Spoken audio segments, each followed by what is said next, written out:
আজ 10 মিনিটে রেডি হয়ে যাবে একটা স্ন্যাক রেসিপি আপনাদের কাছে শেয়ার করছি। তো তার আগে দুটো কাজ করে রাখতে হবে। একটা হচ্ছে সাবু একটু ভিজিয়ে রাখতে হবে 3-4 ঘন্টার জন্য, আর আলু একটু বয়েল করে রাখতে হবে। বাস, তাহলে কিন্তু 10 মিনিটে রেডি হয়ে যাবে। প্রথমে 1 কাপ সাবু নিয়ে ভালো করে ধুয়ে 1 কাপ জল দিয়ে ভিজিয়ে রাখতে হবে। রেশিও থাকবে যতটা সাবু ততটাই জল।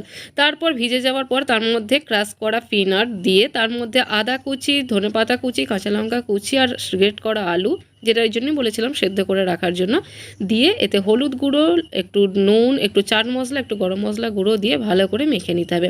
হাতে অল্প করে তেল গ্রিস করে নিয়ে অল্প অল্প পোর্শন নিয়ে টিকিয়ার আকারে গড়ে নিয়ে আর তেলে ডিপ ফ্রাই করলেই কিন্তু রেডি।